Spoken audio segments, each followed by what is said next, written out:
정부가 꺼내든 카드, 바로 이른바 전쟁 추경입니다. 액수가 추가 경정 예산안 치고는 역대급이라고 할 수 있는 26조 2천억 원이나 됩니다. 이 중에서도 국민 입장에서 가장 관심을 갖게 되는 건 바로 이겁니다.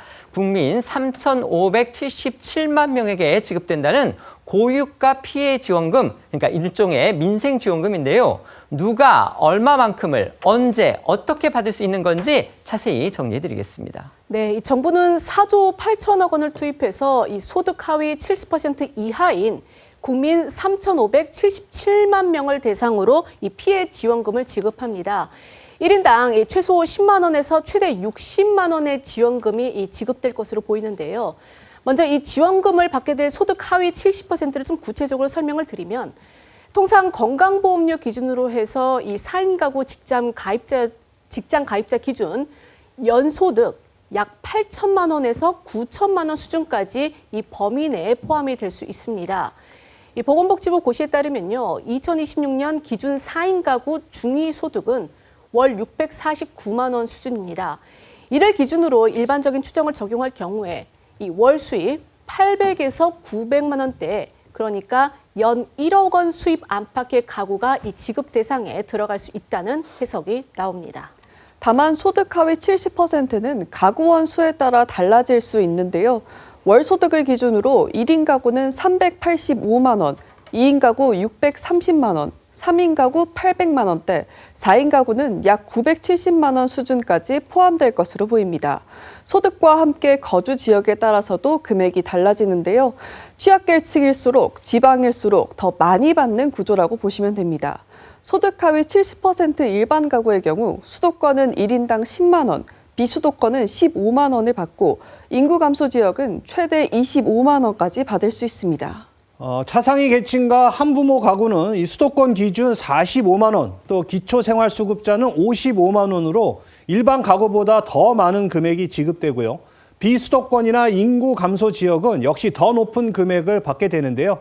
이를 4인 가구 기준으로 보면 일반 가구는 최소 40만 원에서 최대 100만 원 수준인 반면 이 기초생활수급자는 최대 240만 원까지 받을 수 있습니다. 이 지원금 언제 어떤 형태로 받을 수 있는지도 소개해 주시죠. 지급 시점은 국회에서의 추경안 통과 일정에 따라서 결정이 됩니다. 만약 여야 합의대로 오는 10일 본회의에서 처리가 된다면 지난해 민생회복 소비쿠폰 지급 당시에 추경 통과 약 2주 만에 지급이 시작이 됐거든요. 이거에 이제 비춰볼 때 지원금 지급은 이르면 이달 말에서 다음 달 초에 시작이 될 가능성이 높습니다.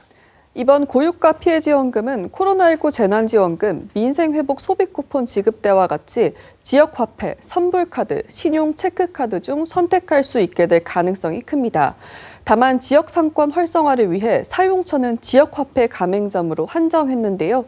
민생회복 소비쿠폰은 연매출 30억 원 이하의 매장에서도 쓸 수 있도록 했는데 이번엔 대상을 좁힌 겁니다. 정부가 이른바 전쟁 추경안을 편성을 해서 국회에 제출을 했습니다. 주요 내용은 이겁니다. 소득 하위 70% 국민, 그러니까 약 3,580만 명에 달하는 국민한테 1인당 적게는 10만 원, 많게는 60만 원씩의 지원금을 주겠다는 겁니다. 이른바 고유가 민생지원금이라고 하는데 이게 사실상 현금 뿌리는 거죠. 이게 아주 민감한 사안일 수도 있습니다. 지금 이게 평시라면 생각할 수도 없는 일이죠. 선거가 지금 불과 몇 달 남지 않은 상황에서 정부가 이렇게 현금을 살펴하면 당연히 선심용이다 이런 비판이 나올 텐데 지금 야당은 이 얘기를 함부로 꺼내지는 못하고 있지만 어쨌든지 간에 지금 여야 간에 합의 처리한다는 그런 원칙에는 합의를 했습니다. 그런데 문제는 물가에 대한 영향입니다. 지금 환율이 너무 높은데 이렇게 26조의 현금이 풀린다면 결국 물가를 더 부추기는 그런 상황이 될 수가 있기 때문에 과연 이번 추경안 편성이 맞는 것이냐 근본적인 어떤 의문점을 표시하는 사람들도 있는 듯합니다. 어떻게 평가하십니까? 그런 우려는 저도 충분히 저도 공감을 합니다. 지금 우리가 지금 고환율 중에 이유 중에 하나가 우리나라의 유동성이 너무 풍부한 상황이기 때문에 여기에서 일종의 추경을 통해서 다시 유동성을 더 공급하는 것 자체가 고환율에 따른 또 고물가로 이어지는 그런 악순환이 될 수 있기 때문에 그런 비판 저는 충분히 가능하다고 봅니다만 문제는 이번 추경안이 사실은 전례 없는 대학제임이 지금 중동에서의 전쟁이잖아요. 여기에 따른 파장이 지금 만만찮기 때문에 그래서 이번 추경안의 기본 뼈대도 일단은 고유가를 어떻게 대응할 것이냐. 두 번째는 민생을 어떻게 안정시킬 것이냐. 그리고 세 번째는 지금 산업 피해를 최소화하고 공급망을 어떻게 안정할 것인가에 초점을 맞추고 있기 때문에 사실은 좀 필요한 측면도 저는 분명히 있다는 생각이 들고요. 다만 지금 야당에서 우려하고 있는 대로 지금 선거를 앞두고 있는 상황이기 때문에 일종의 정치적 의도가 개입될 소지도 전혀 배제할 수 있기 때문에 저는 이 부분은 국회 심의 과정에서 선심성 예산이라든지 아니면 불필요한 끼워넣기식 예산에 대해서 야당이 좀 더 강력한 대응을 하는 그런 모습으로 대처를 하는 것이 바람직하지 않을까라는 생각이 듭니다. 네. 지금 이제 뭐 종전선언, 승전선언의 가능성을 우리가 생각하고 있지만 공교로운 거는 지금 미군이 수천 명, 심지어는 10,000명이 넘는 지상병력이 지금 그 지역에 가 있거든요.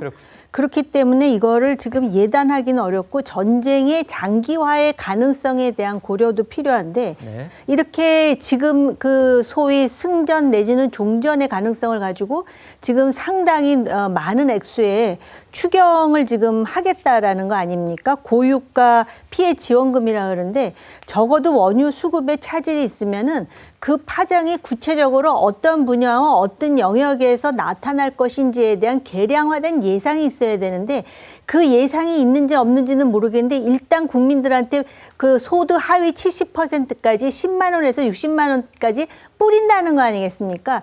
그러다 보면 추경이 불가피하긴 한데 혹시 이거 지방선거 때문에 이렇게 하는 거 아니야라는 그런 합리적인 의심이 안 들 수는 없는 것입니다. 더군다나 처음부터 주식 투자하세요 이렇게 했는데 지금 주식도 그렇고 환율도 우리 스스로 통제하지 못한다라는 거는 아무리 정부가 코스피에 역점을 두는 정책을 편다 하더라도 외생 변수에 의해서 이 워플레이션에 대해서는 정말 불가항력 아니겠습니까? 그렇다면 이 추경과 관련해서도 좀 야당과 협의하는 모습이라든지 좀 덜 일방적인 모습을 통해서 해야 설득력이 있는 것이 아닌가 이런 생각이 있습니다. 알겠습니다.